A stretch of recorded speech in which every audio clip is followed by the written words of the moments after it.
Good morning, everyone. And Larry Proffit, I met you, I believe it was 1988 in Portland, Oregon. You were doing some training for another company and launching that, and I was blown away. It was a couple of days long.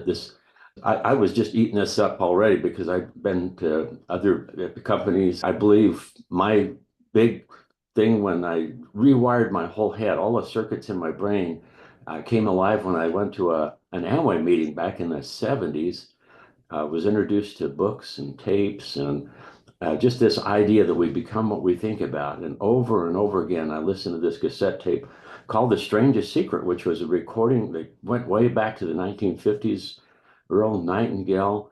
And I just really got excited about you because you started talking about Earl Nightingale and Norman Vincent Peale and all of those wonderful pioneers. And we had this set up for Robert White and you to just because you're one of those pioneers. You've been doing this a long time. And I think, wow, 1988 that's getting close to 40 years that Boy, I first amazing. met you. And I've been following you ever since. You had a big part of my life when we got involved in a company together. And I believe that was a company that changed the world. And here we have this good fortune to be in a new company with all its bright possibilities to change the world all over again, to transform wellness one person at a time. And it's just so awesome to be at this moment right now to just think, wow, I'm in my A game. I've got the right vehicle.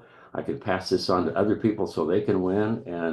And the whole thing really is what I think Jim Rohn talks about, that for things to change, you got to change. For things to get better, you got to get better. For things to improve, you need to improve. And one of the great just advantages of being involved in something like this is just the amazing opportunity to grow so that you can find good people yourself. So Larry, tell us some of your very best stuff. How you got into this? Because I know you were originally an electrical engineer. Interestingly, I thought that's what I wanted to be, but I changed my mind really quick after being in the Navy and realizing, do I want to do this for 40 more years? And that's why I got invited to a meeting and got into this wonderful world of network marketing, and which is really this advanced school for the most important stuff, how to get along with other people. And that's all the skill of personal development. So tell us a little bit about your story. And Well, it's kind of one of those, there are no coincidences. Things happen for the reasons that they are necessary. Yeah, it's funny because I became an engineer. I'm from Evanston, Wyoming, and I'd never even seen an engineer. Well, my uncle was one, but that was on the railroad, and I knew I wasn't going to do that. But I remember going down to the university to register. I'd received a scholarship to the University of Wyoming, but I didn't know what I wanted to be when I grew up. So I kind of slept in that morning for registration. I got down there where all the students were registering for their colleges, and boy, there were long lines. I mean, there was the pharmacy college and the business school and all those, over here was a little short line. So I got in that line and signed up. It was the College of Engineering. That's how I became an engineer. I didn't know what one was. Last year I couldn't spell engineer, and now I are one, that kind of thing. So I went to school for a couple of years and then served a mission for the church in Peru, was gone for about 3 years.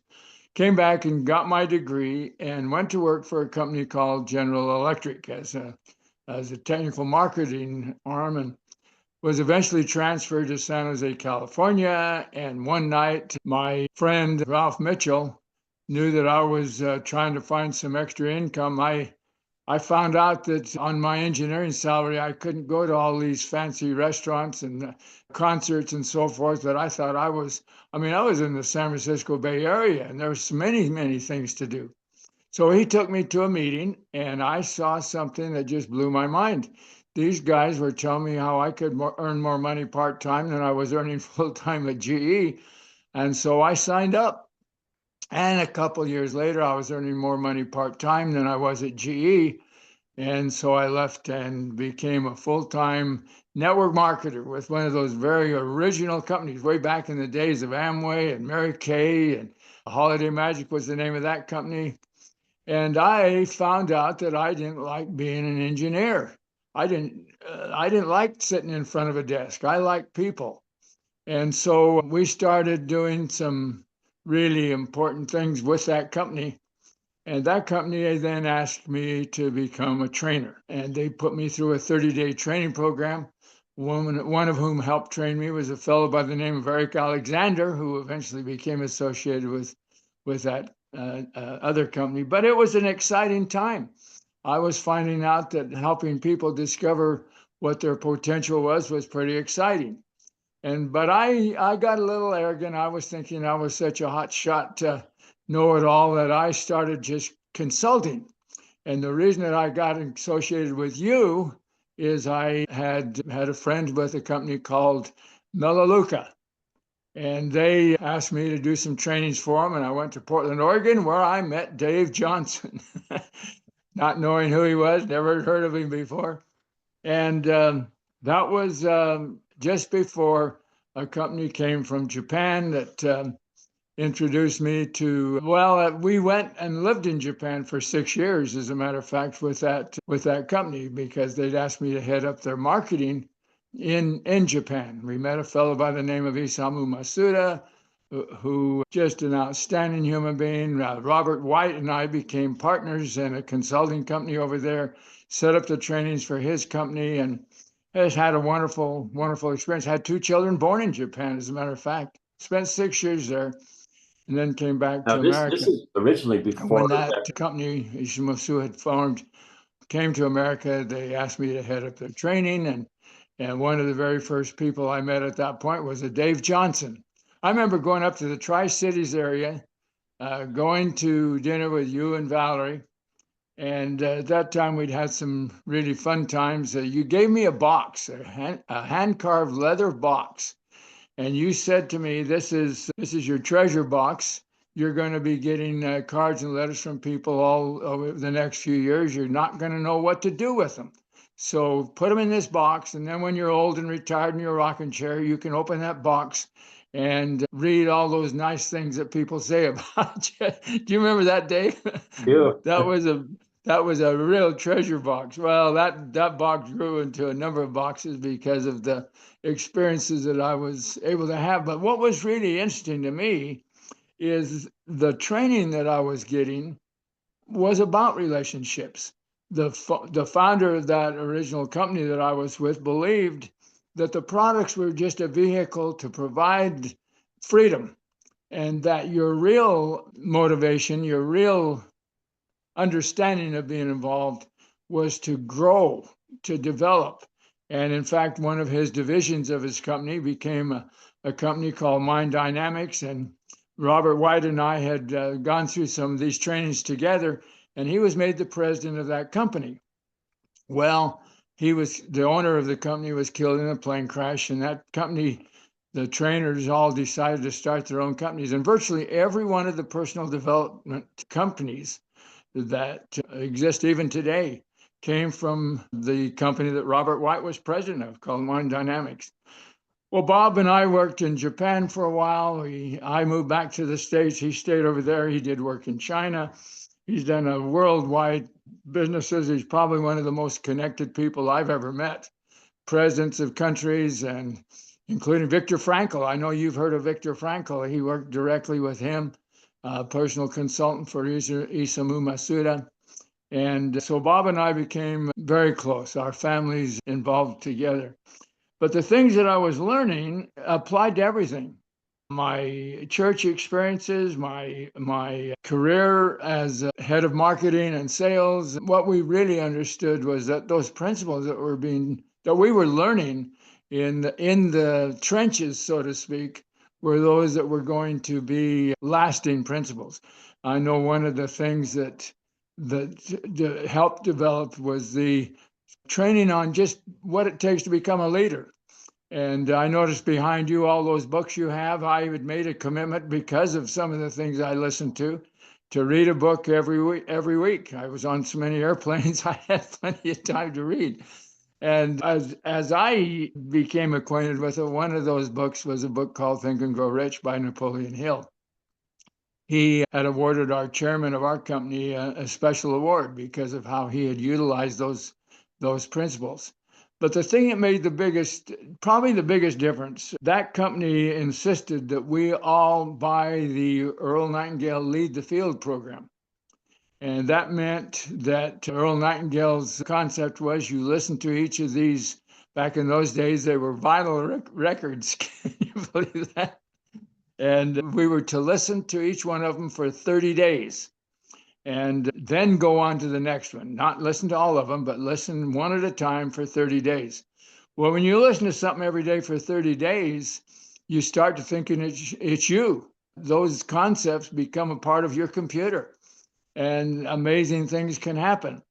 But also was experiencing some challenges that a friend, and it was again Rob Mitchell, loaned me a cassette back in those days by a man by the name of Norman Vincent Peale.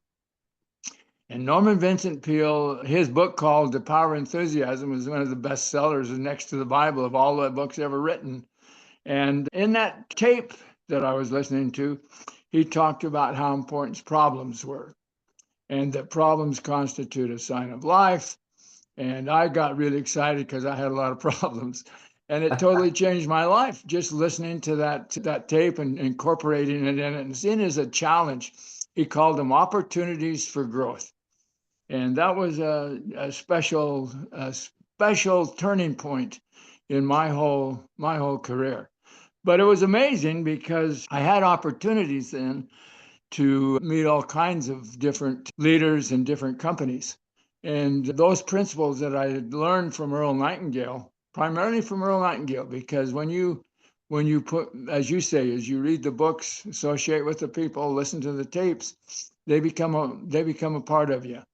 And you start to glean things from books that well, for me, I started to think they were my own ideas.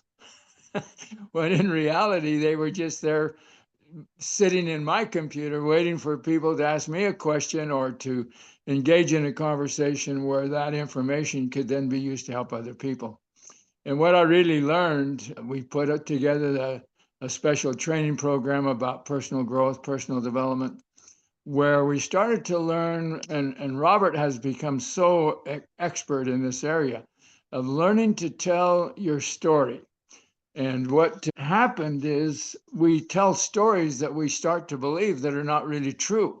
One of the things we always hear many times, well, I have a terrible memory. I can't remember people's names.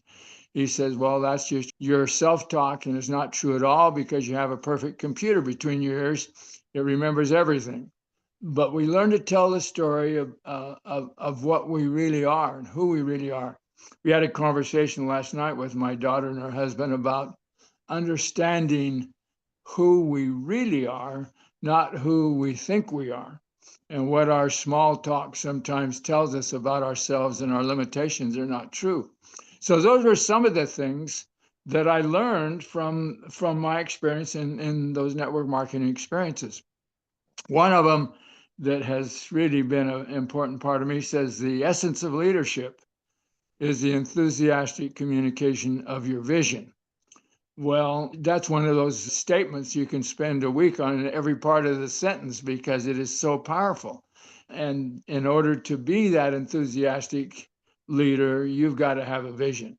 And the owner of the company that I started with made this comment on that. He said, therefore, your challenge is to build your vision.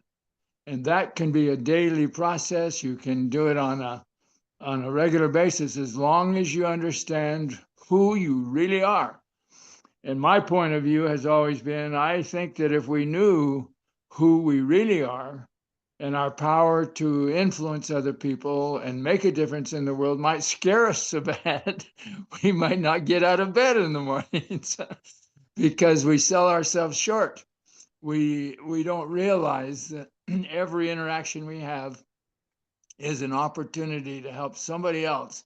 And it's like how many apples apples are there in an apple seed? Well, you have no idea because of the power of that seed to grow and the trees that develop other apples. And I've always loved that concept in the network marketing business because you don't have to know everybody. You don't even have to know a lot of people. And Avini has really put that in their compensation plan, I think, excellently, that just a few people, as you start to build your vision and start to realize how it can affect their lives, you start to understand what it is that brings real joy in your life. And that is to help other people experience their true potential. So I've loved that whole concept, and I've really received a lot of inspiration from you, Dave. I think one of the things that's really great about network marketing is you don't have to have all the ideas yourself. You can steal from anybody you want what they've taught you. What in our business we call it research. It's I've quoted Dave Johnson so many times of the things that he's read in some book someplace and shared with me or shared with us, that I start to think it's my own ideas. It's because it becomes a part of you as you decide to make a difference in other people's lives. I love that thought where some of my greatest thinking was done by someone else, and that's a thought I took from someone else, but I've made it my own, and that's the wonderful thing is you can take someone else's ideas and make them your own, and as you think them again and again, that just becomes more permanent and deeper, and it's so powerful. In fact, there's a book I was reading that has something just profound in here. Listen to this, and this is the theme all throughout the book. The voice in your head becomes the voice in your mouth. The voice in your mouth becomes the voice in others' heads. That's that's profound, and that's what we do. That's what it's all about. And just having good thoughts, purposefully putting them in other people's heads, and just networking that out. Oh goodness, you really can transform the world. It's just fun to think about. Well, it's amazing because so many of those people that have influenced both you and I are dead and gone. Yeah, yeah. An example in Napoleon Hill. He's been dead for many years, and yet he's immortal. Because how many times do we still quote him? Earl Nightingale, been dead and gone for many years, and yet he's immortal because we his ideas have made such a difference in the world. And I think that's the legacy. I really enjoyed making when my dad was in his late 80s and really suffering. He wanted to get out of here. He felt like he was worthwhile. We put together a map of his legacy, and it was for his four children and their grandchildren and their grandchildren, and we put it on a map. And we found out that he had had influence because of how he'd influenced his children and his grandchildren, virtually every part of the world. And yet he stayed in Evanston, Wyoming. And yet, because he cared about people, his legacy will grow on forever. And I think sometimes we miss the opportunity to see how powerful we really can become just through association with just a few special people who then carry on the fact that we cared about them. We may have said a smile or give them a hug or something that kept them going on a path that they might have been discouraged on. And I don't, what is it? Mother Teresa put it really good. You know, there are many of us who will never be able to do great big things, but all of us can do a small little thing that can turn ordinary people into extraordinary people just by caring about them. And that's what I have personally really enjoyed about the whole industry that we're involved with, just caring about people and what a difference it can make in the long run. If we even understood the potential of what could happen, it might overwhelm us. Small hinges can swing large doors. That's right. That's Yeah. just so exciting. You were talking about all these masters and Earl Nightingale, Napoleon Hill. They're in my phone when I go for a walk or go to the gym or ride my bike. I can go across time and space and hear their voices and lead the field. Everybody should have that in their phone. That's really good stuff. And if you've listened to it a few times, well, what's the first thing that starts with everything? Attitude. That's such good stuff. Listen to that again and again. Also, Norman Vincent Peale. I just love listening to him on my phone, and he's just got this inimitable voice. However, you imitate him really good. So I've just got to hear, he's got some good stories, but this idea of you can take a problem and it can actually become an opportunity. And I think that's why we have challenges here, is that. So I know you've heard it a couple of times. Maybe you can reach into your memory and Uh, tell that story. it's one of those that became a part of me because of how it changed my life. And as I'm getting older, my voice is becoming more like Norman Vincent Peale. But I remember he says I was walking on the street of New York City the other day in what you might call professional business. I met an old friend of mine named George, and I could tell from George's disconsolate demeanor that he wasn't exactly filled to overflowing with the ecstasy of human existence. And I've always been in mind to help people, so I said to George, what can I do to help you? I'd like to help you, which represented an enormous mistake on my part because George proceeded to tell me how he was. And the more he talked, the worse I felt. Oh, he says, it's these problems, nothing but problems. If you could just get me shed of these problems, I would love you for the rest of my life. He says, well, George, I think I've got a solution for you. I was down in the Bronx the other day on professional business, and I ran across the head guy down there who is in charge of about 400,000 people, and not one of them has a problem. He says, the first light I saw in George's eyes suffused his countenance, lighted up his face. He says, lead me to that place. That's for me. I said, okay, George, you asked for it. It's the Woodlawn Cemetery in the Bronx. And it's a fact, there's over 400,000 people there, but not one of them has a problem. They're dead. For them, life's fitful fevers are over. And then he said, what happened is I explained to George that those problems represent a sign of life. The more problems you have, the more alive you are. The person who has 10 good-sized problems is twice as alive as a poor apathetic fool who only has 5 problems. And those of you who have no problems, I warn you, you're on the way out and don't know it. What you need to do as soon as this meeting is over is get into your automobile and drive home and run into your bedroom and kneel down by the bed and pray to the Lord and say to the Lord, what's the matter, Lord? Don't you trust me anymore? Give me some problems. And I thought, wow, I don't even have to look for them. They're right there for me. But then he points out that that's only through problems that we grow. Problems represent a challenge. And it's like if I want to grow stronger in my shoulders, I decide to do push-ups. And I get down and I think 20 is about right. And I'm able to do 2 or 3. And I say, I don't need this aggravation. I'll just hire somebody to lift me up and down. And he says, you don't grow doing that. But that tape, I played it so many times, I memorized those words because it really, really made a difference in my life. And I love the inspiration that I received from Norman Vincent Peale on just that one concept and how we look at them. And that's, in fact, I don't even like the word problems. It's challenges, opportunities for growth. And some of us run from those. We don't like those kind of challenges. But life will help us. I mean, when you look at the attitude of gratitude, meaning everything that happens to me gives me an opportunity to grow. And if I look at it from that point of view, then I can have real joy and peace of mind. But if I'm complaining about it, my growth stops. I don't get a chance to learn from those lessons that have been made available to me. I love that concept. Oh, it's so powerful. I think, okay, if you've read a book or watched a movie or anything, or a game, I think in my mind, okay, we're at the game. I'm looking down on the field and there's only one team on the field. Oh my goodness, they made another touchdown. Wow.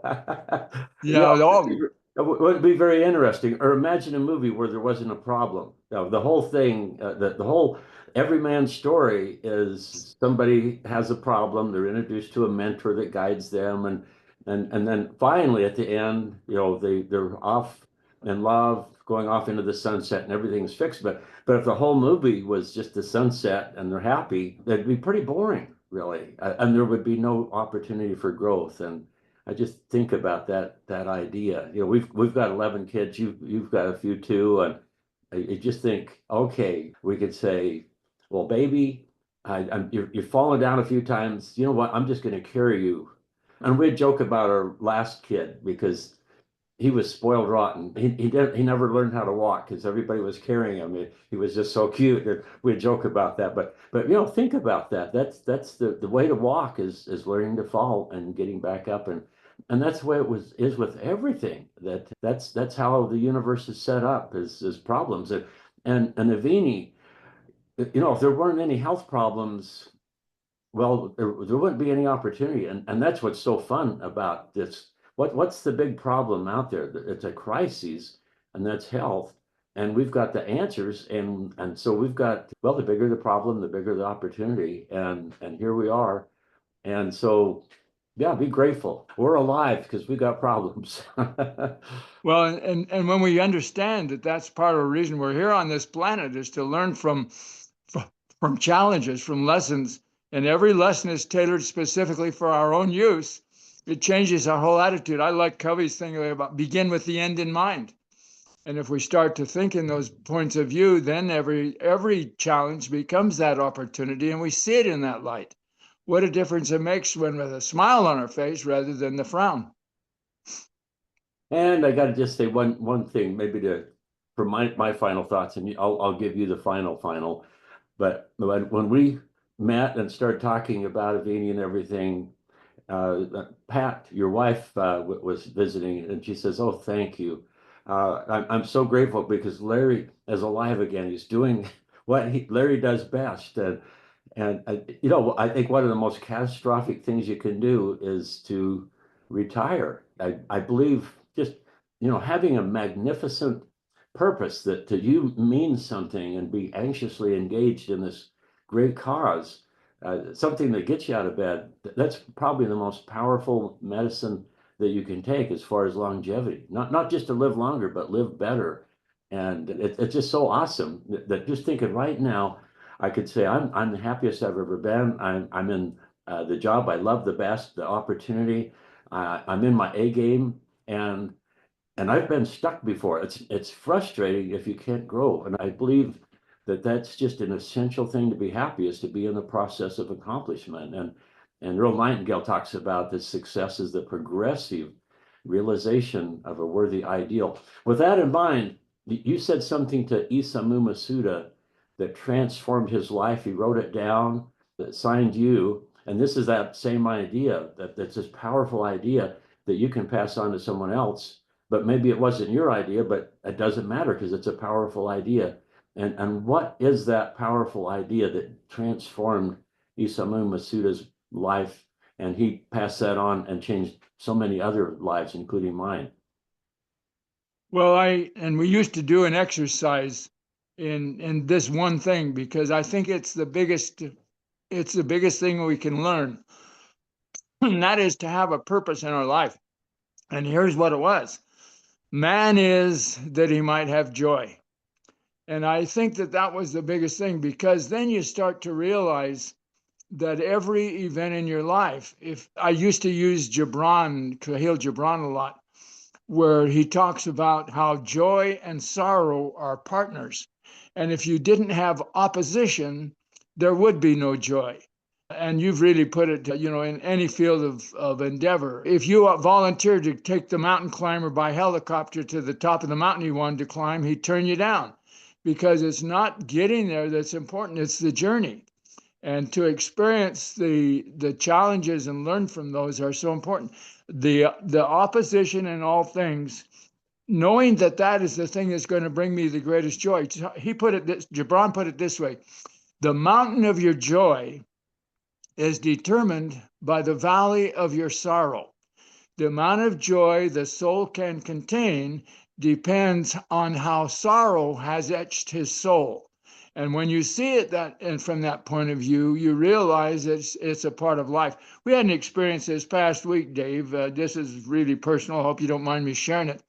On the 21st of January, we celebrated the 60th birthday of our son that died from leukemia when he was 5 years old. He would have been 60 years old on the 21st of January. That was 56 years ago that he passed away. We're still talking about what we learned from him and the experiences that, one of my favorite songs now is that Alabama song called Angels Among Us. We're finding out that there are those who have passed. And I think it was, well, she said, there are those who come into our life and quickly passed, but there are others who come into our life and leave their footprints on our heart, and we're never, ever the same.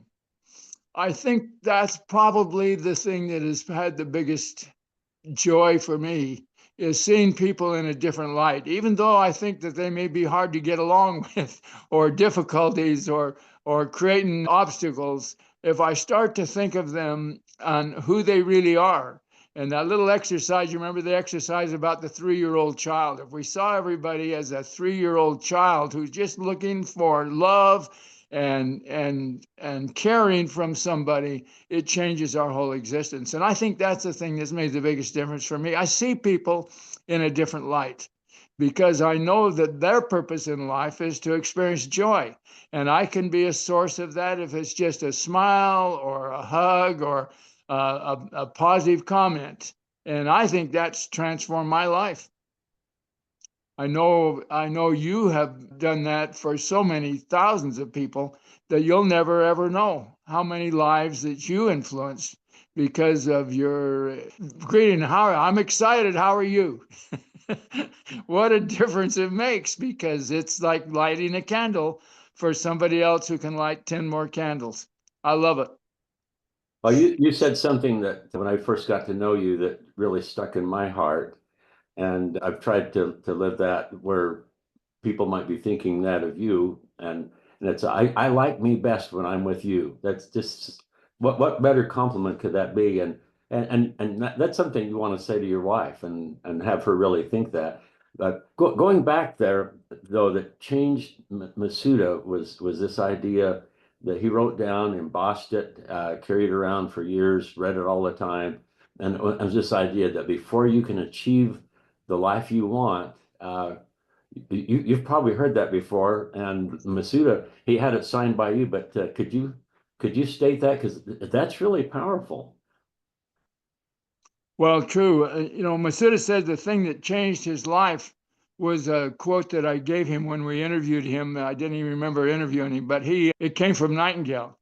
And it says, in order to become the person you wish to become, you must first think, talk, walk, and act as if you already are that person. And he said that changed his life.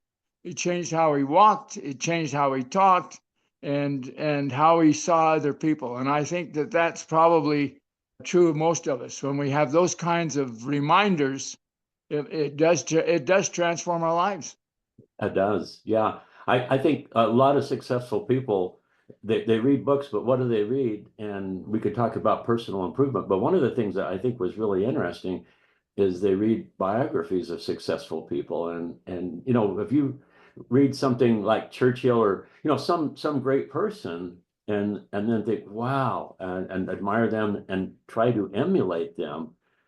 Wow. And if you do the things that a leader does, you are a leader. And it's really cool to just figure out what successful people do and act as if, and it becomes you. This is powerful stuff. But anyway, any final thoughts or challenges that you'd like to give everyone?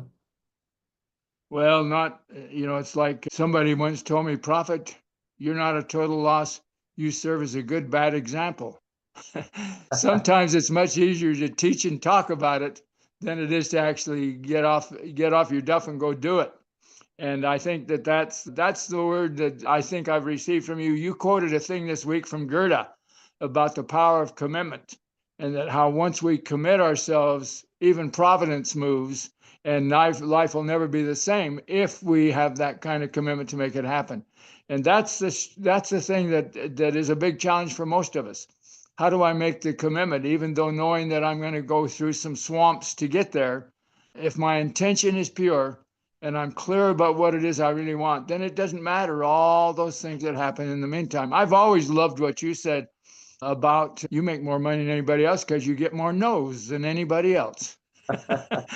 We get paid for the no's, not the yeses, because if everybody said yes, there'd be no challenge involved. So that's the thought that I have. I get paid for the no's.